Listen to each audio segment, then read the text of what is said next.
What is the craziest thing to do when trying to scale your business? Trying to do it without a plan.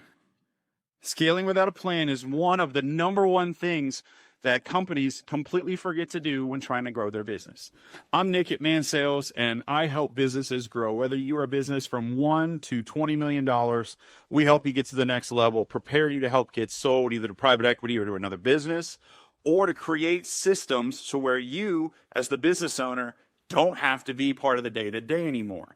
You could have one of those dream businesses that run themselves. I know it sounds crazy.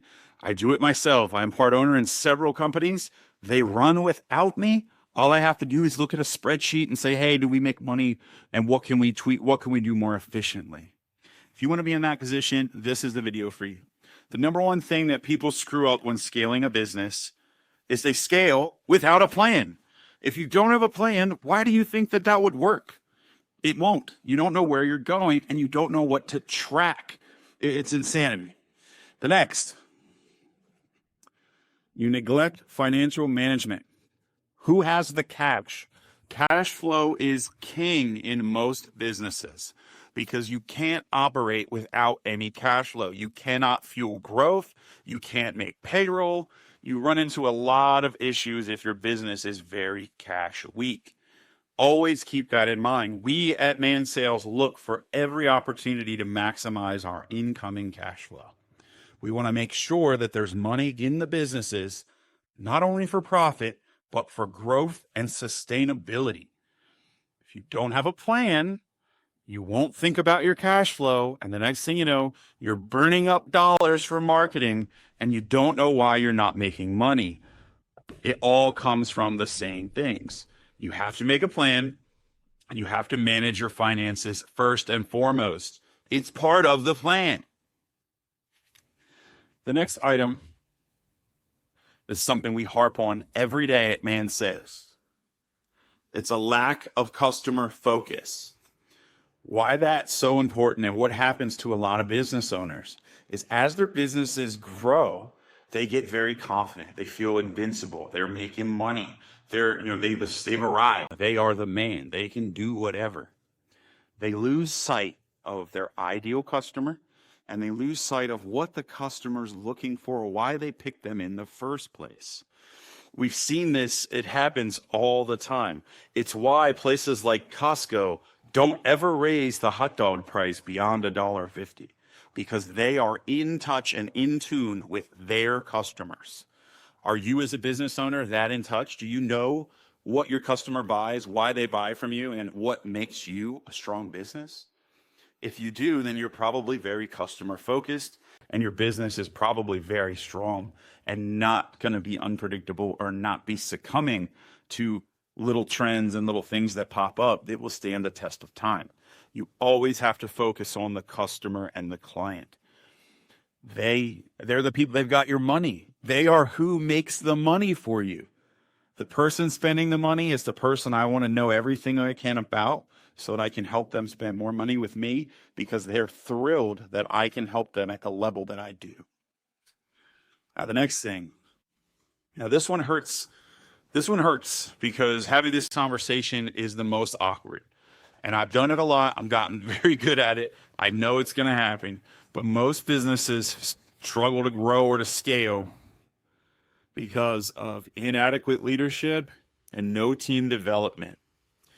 That's really an awkward conversation because a lot of the times at those size of businesses, leadership is ownership and it is a curse because they can't think about all of the different avenues that they need to focus on to grow their business. Or they're, a person that maybe was gifted to business, or they bought a business they didn't know a lot about, or they hit on one thing and it caught, onto a trend, and now the business has exploded, but they really didn't know what they were doing. They were just kind of winging it. And now the business has grown and bloated and become this, this behemoth, this, $10 or $20 million thing. And they have all these people that rely on them, but they don't really know exactly what they're doing or how to handle it. And they're very focused on the business and working in the business. And they don't really know a lot about working on their business. Or Or this is the other big thing, and it was a big hurdle for me. You as an owner have to let go of a lot of things. So you aren't the bottleneck anymore. And when I say that, I say that to say this. When I say you're the bottleneck, most businesses can't grow because the owner or the person in charge can't let go of enough tasks or enough things to other people. It can't be delegated. It can't be automated. It has to be manual by the owner. It's my business. You have to let go of that mentality.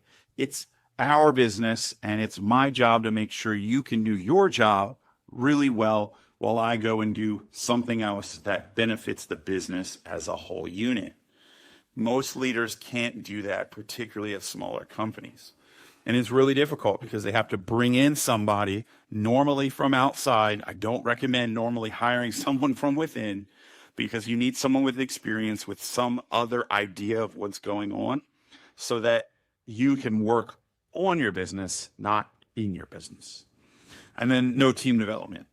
It's crazy to me how many entrepreneurs, like this whole solopreneur, and I'm going to be a one-man band and I'm going to grow this business to a couple $1 million. And it's like, you're going to run yourself into the ground.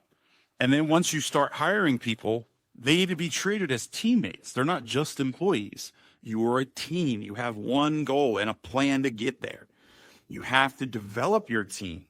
The best thing you can do to have longevity at an organization is you have to have somewhere for your employees to move up to.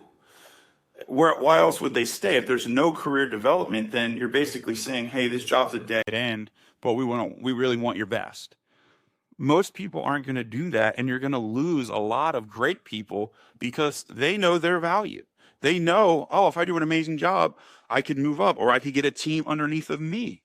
And that's really what's going to happen a lot of times is your top players, your good teammates, your original core, if they last, you want to be able to have them train people because they have the traits, the knowledge, and the insight to help your company grow. Otherwise, you just are in a constant state of hiring new people, and that can work, but it's very daunting and it's very expensive. Because every time you have to go find someone who's highly credentialed and highly skilled, they have 10 years plus of experience, they're not going to be cheap. Where if you get the brand new person who may have never sold whatever it is you sell, and you're like, oh my God, this person's a great salesperson. Well, then you say, hey, try training somebody. Teach them, how to train, and say, hey, can you train another sales rep? Well, if that person can do the job, well, now there's your sales manager. Super easy, on to the next step. It's a step up. They can make a little more money. They can make an override, whatever. Well, now you have someone who can sell the product if need be, or can train someone, and you, as the business owner, don't have to do it. You can work on, maybe you need better suppliers. Maybe you need better marketing. Maybe you need more awareness. You're not stuck picking up the phone or going to the appointments anymore. You have someone that can do that. And if the leads pick up because you are working on your business and scaling up your marketing, well, now you plus this person could train 2 new people at a time. Or that person could train, it multiplies your time because now you don't have to focus on those little tedious things. You have to develop your teams. It's the only way that you can grow as a business because you're going to need more human capital that's capable of reaching the goal. Reach out to Man Sales. Comment below if that makes sense. If you guys are getting value out of this. I'm giving you guys my playbook basically for free of what we do to help businesses grow. It's not that complex, but it does take a lot of effort. And the effort is what separates the winners from the poor.